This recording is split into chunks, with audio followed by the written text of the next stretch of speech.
पादं भगवाने भगवती भगवती भगवाने देवने देविये देविये देवने स्वामिये अय्यप्पो अय्यप्पो स्वामिये स्वामियप्प अय्यप्प शरणमप्प अय्यप्प वरणमप्प अय्यप्प वन्दनमप्प अय्यप्प गुरुनाथ अय्यप्प सद्गुरुनाथ अय्यप्प विल्लालिवीर अय्यप्प विरमणिकण्ठ अय्यप्प शबरिगिरीश अय्यप्प शांत स्वरूप अय्यप्प यरिमलिवास अय्यप्प ఏకాంతవాస అయ్యప్ప పంపావాస అయ్యప్ప పాప వినాశ అయ్యప్ప రక్షించప్ప అయ్యప్ప వెంటుండప్ప అయ్యప్ప తోడుండప్ప అయ్యప్ప రక్ష రక్ష అయ్యప్ప నీవేనప్ప అయ్యప్ప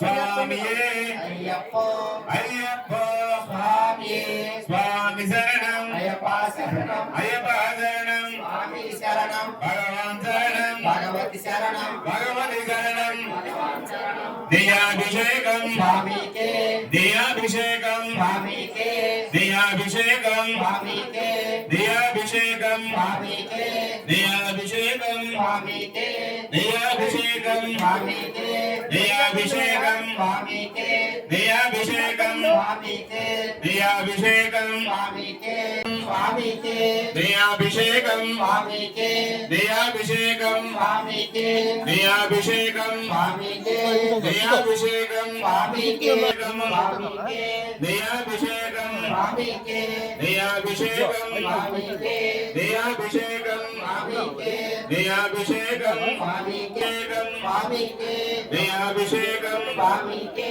దియాభిషేకం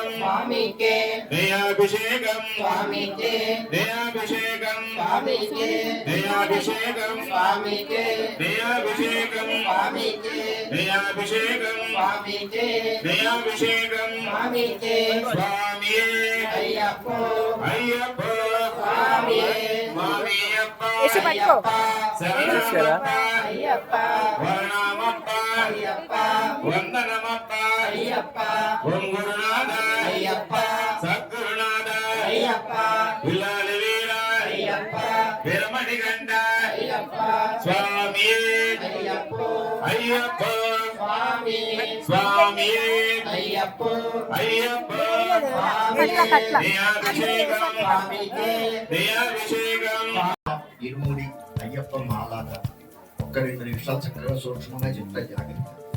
పూర్వం రోజుల్లో ఒక స్వామి మాల వేసుకోవాలంటే తొలుత తల్లి తండ్రి భార్య పిల్లలను ఇచ్చి అమ్మ నేను మాల వేసుకోవచ్చు, దీనికి మీ అనుమతి కావాలి అని తల్లి తండ్రి వాళ్ళ అనుమతి ఇచ్చిన తర్వాత మీ ఆశీర్వాదం కావాలని ఆశీర్వదించారు.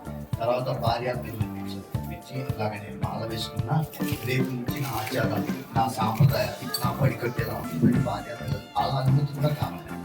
వాళ్ళు ఒప్పుకున్న తర్వాత ఎందుకు భార్య అనుమతి కూడా అంటే మనం పెళ్లి చేసుకున్న మాత్రం చెప్తారు, ప్రతి దాంట్లో కూడా నేను సగవారం ఇస్తాను కానీ మాటిస్తాను చనిపోయేవాడు. అయితే ఈ అయ్యప్ప దీక్ష అనేది సన్యాసాసం, దీంట్లో నేను వాటా ఇవ్వలేదు. అయితే వచ్చే పుణ్యం మన సంవత్సరం మర్చగలను దీంట్లో ఈ సన్యాసాసం. అందులో ఈ మాల వేసుకున్నా కానీ నీలో కూడా నేను తల్లిని చూస్తాను, నిన్ను కూడా మాత మాత మాత అని సంబోధిస్తాను. ఏమి వసే పేరు పెట్టి అంటే ఏంటి, ప్రతి స్త్రీలో కూడా నేను మాతృత్వాన్ని చూస్తాను. అలాగే నాన్నగారు మిమ్మల్ని కూడా నాన్నస్వామి అని నేర్పిస్తాను. అంటే మీలో కూడా అయ్యప్ప రూపమైన స్వామిని చూస్తాను. ప్రతి మగవాడిని నేను స్వామినే సంబోధిస్తాను. దీనికి మొదట్లో ఆ రోజుల్లో అనుమతి లేకపోతే గురుస్వామి ఆలయం తెలుసా, తల్లి తండ్రి భార్య పిల్లలు ఉన్న తర్వాత ఒక కొత్త దువ్వాలో బొట్టన వేలు మీద బియ్యం వేస్తాడు. ఈ బొట్టన వేలు మీద బియ్యం కానీ నీళ్ళు కానీ ఎందుకు వేస్తాడంటే మన ఇంట్లో పెళ్లి జరుగుతుంది, ఇవాళే పెళ్లి, సాయంత్రం పెళ్లి, పొద్దున పెళ్లి కూతురు చేసి అన్నీ అయిపోయింది, శుభకార్యాలు అన్నీ మన ఇంటి బయట ఆలోచించాలి పెళ్లి ఆపడానికి కూడా.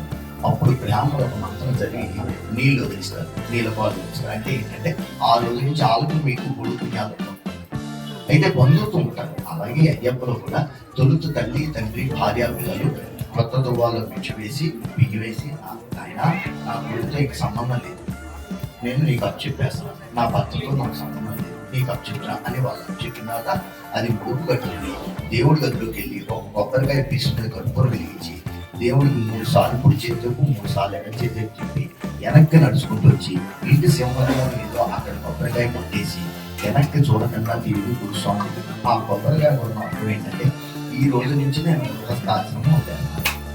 అర్థమైందా?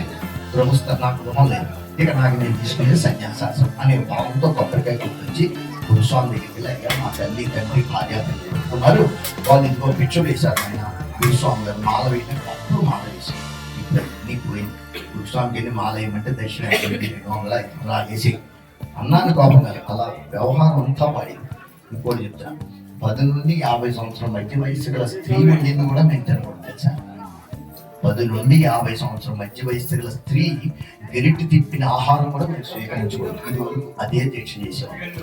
నేను 47వ సంవత్సరం, నేను దగ్గర 41 సంవత్సరం స్వయం పాకమే చేసుకున్నాను, ఎవరిని చేయనిచ్చాము. ఇప్పుడు మా మాత వయసు 56 వచ్చిన తర్వాత ఆవిడ అంటే అలా ఉండి ఆ రోజు ఆ గురుస్వామి పురాత మానాదాన్ని చేసుకుని మండల దేశం దినము దీక్ష చేసి శబరిమల ఇరువుడు కట్టుకుని శబరిమల ఇల్లు వచ్చిన తర్వాత ఇంటికి వచ్చేవాడు.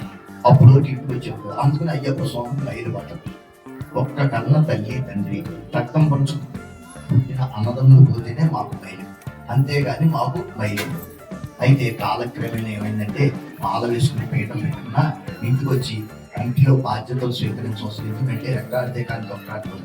కొంతమంది ఉన్నారు రోజు కూలీ చేసుకుంటారు, ఆ రోజు సాయంత్రం 5 ఇంటికి వచ్చి వెళ్ళడానికి పిల్లలకి భార్యకి తల్లికి కావాల్సిన అట్లీస్ట్ సవరణ వెళ్ళేటప్పుడైనా ముందు తల్లి తండ్రి భార్య పిల్లలు వాళ్ళ యొక్క బాధ్యతలు తీర్చుకోవాలి.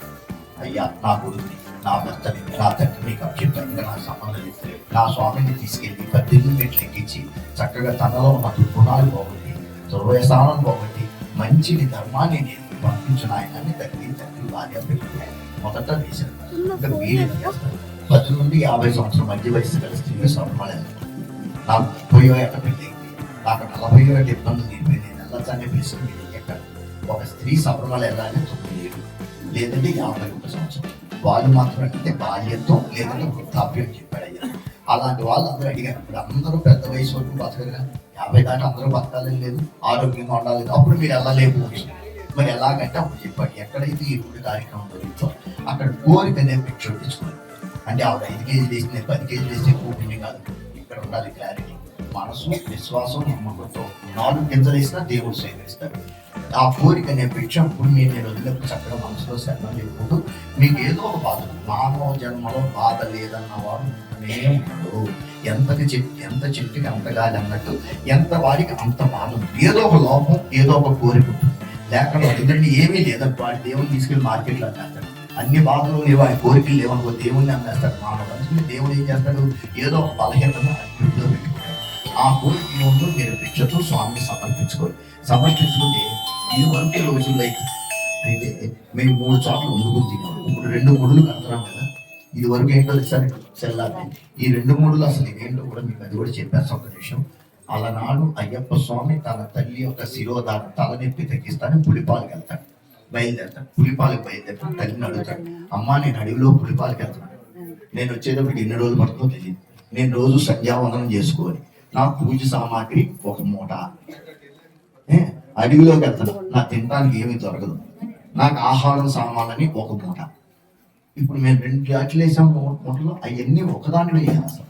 వెనకాల ఆహార సామాన్లు ఇప్పుడు 20 మంది వెళ్తున్నారు, వీళ్ళు 3 చోట్ల వండుకుని తినడానికి ఏం కావాలో మేము ఆ రోజులు చక్కగా వంట మనిషి చేత రాయించుకుని ఆ సరుకులన్నీ ప్యాక్ చేసుకుని వెనకాల అయ్యేసేవాళ్ళం, ఎదరు వేసేవాళ్ళం. ఇది వరకు మా ఇరుముల్లో కొబ్బరికాయలు ఎన్నో చెప్తే మీరు ఆశ్చర్యపోతారు. 11 కాయ 11 నుంచి ఎక్కడికి వచ్చినాయో తెలుసా? 8 నుంచి ఎక్కడికి వచ్చినాయి? 6 నుంచి ఎక్కడికి వచ్చినాయి? 5. ఇప్పుడు హైటెక్ ఇరుముళ్ళు ఏంటంటే 2 కాయలు. ఇంకా నెక్స్ట్ జనరేషన్ ఏంటంటే ఇక్కడ ఇరుముడికి వెళ్తే కొరియర్లో ఇచ్చేస్తారు, వీళ్ళు ఊపుకుంటూ పంపితే కొరియర్లో రిసీవ్ చేసుకుంటారు.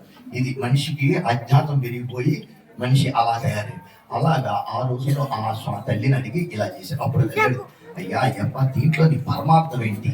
ఈ 2 మూటలు ఏంటంటే అమ్మ కలియుగంలో ఈ 2 మూటలే పాపము పుణ్యము. కలియుగంలో నన్ను నమ్ముకుని మండల దినంలో దీక్ష చేసి గురుస్వామి చేత ఇరుముడి కట్టించుకుని నా కొండకు వస్తారు. ఇదే 2 మూటలతో వస్తారు. అలాంటి వాళ్ళు 2 మూటలు పెట్టుకుంటారు, ఒకటి పాపం అనే మూట, ఒకటి పుణ్యం అనే. పాపం అనే మూటను స్వీకరించి పుణ్యం అనే మూట మళ్ళీ అలాగే తిరిగి ఆశీర్వదించి పంపిస్తా. కలియుగంలో జరగబోయేది ఇదే తల్లి అంటారు. అదే ఆచారం మనకి ఇప్పుడు అయితే ఏంటంటే వంట సామాన్లు మట్టుకు ఇప్పుడు పెట్టుకోవట్లా. ఈ బియ్యం అన్ని ఏంటంటే 3 చోట్ల వండుకుని తినేవాళ్ళం. పంబ, ఎరుమేలి సన్నిధానం. అయితే అయ్యప్ప శబరిమల సన్నిధానం తలుపులు తీసిన కాడి నుంచి స్వామి పంబలోనే ఉంటాడు. ఎందుకు ఉంటాడంటే మేమందరం కూడా ఎక్కే 18 మెట్లు కూడా 18 అమ్మవారు రూపాయలు. ఏంటి అమ్మవారు అష్టాదశ శక్తి పీఠ.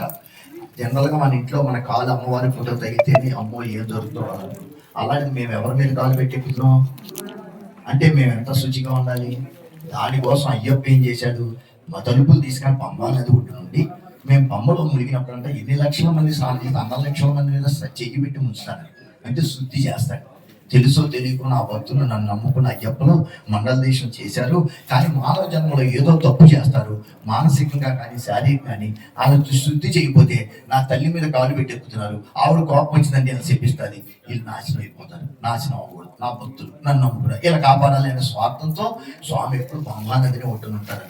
ఉండి అందరినీ ఉంచుతారంట పంబా నదిలో. ఆ ముంచి అందరినీ పవిత్రం చేస్తారు. అందుకనే పంబా నది ఒడ్డును మేము వండుకొని తిన్నప్పుడు ఆ రోజుల్లో మేము 20 మంది వండుకుంటే ముందు వండిన తర్వాత నైవేద్యం పెట్టి ఒక 4 5 అతిథులు పిలిచేవాం. ఆ అతిథుల రూపంలో అయ్యప్ప వచ్చి స్వీకరిస్తాడని ఒక విశ్వాసం. అప్పుడు ఏమవుతుంది, మీరు భిక్షను కోరికను వడ్డించిన బియ్యం ఏమైంది, అన్నం వండి అతిథులు పెడితే అది అయ్యప్ప స్వీకరించాడు అనే భావంతో చేసాం. అయితే కాలక్రమేణా జనం పెరగడం, పొల్యూషన్ పెరగడం వల్ల ఇవన్నీ మానేసరికి ఈ బియ్యం అనేది తీసుకెళ్ళి శబరిమల సన్నిధానాలు ఇస్తాం. వాళ్ళు మంచి పనే చేస్తారు. రోజుకి 2 నుంచి 3 లక్షల మందికి అన్నదానం చేస్తారు. పొద్దున్నే గంజి పోస్తారు. ఏం పోస్తారు, మధ్యాహ్నం ఒక పప్పు కూర, సాంబారు, రసం, మజ్జిగ, రాత్రికి అల్పాహారం, నూక ఉప్మా కానీ ఏదో పెడతారు. అయితే ఈ ఎలాగైతేనే మీరు కోరికని భిక్ష వడ్డించిన ఈ లక్షల మంది ఇచ్చిన బియ్యం ఏమైనాయి, ఒక అన్నం కింద ప్రసాదం కింద అయ్యి లక్షల మంది స్వీకరిస్తున్నారు. ఈ లక్షల్లో ఏదో రూపంలో అయ్యప్ప స్వీకరిస్తాడు. మీ కోరి అని నానుడి విశ్వాసం.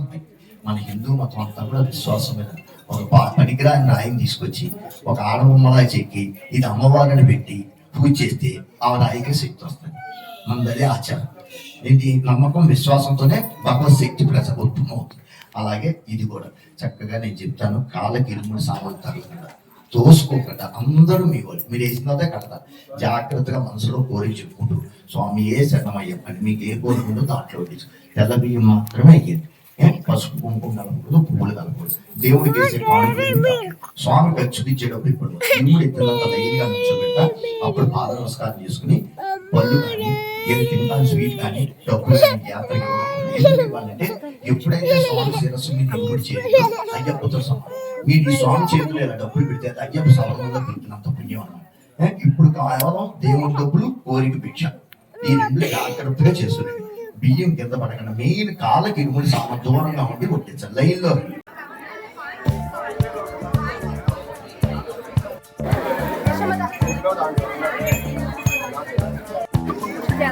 దీపావళి గుడి మీద ఉండగల తల్లి ఎందుకంటే తక్కువ ప్రాంగణం కదా. మరి చాలా మంది ఉన్నారు రైవచ్చిన వాళ్ళు. అమ్మ రెగ్యులర్ అమ్మాయి ఇప్పుడు పెట్టుకోవాలని అందిస్తున్నావు.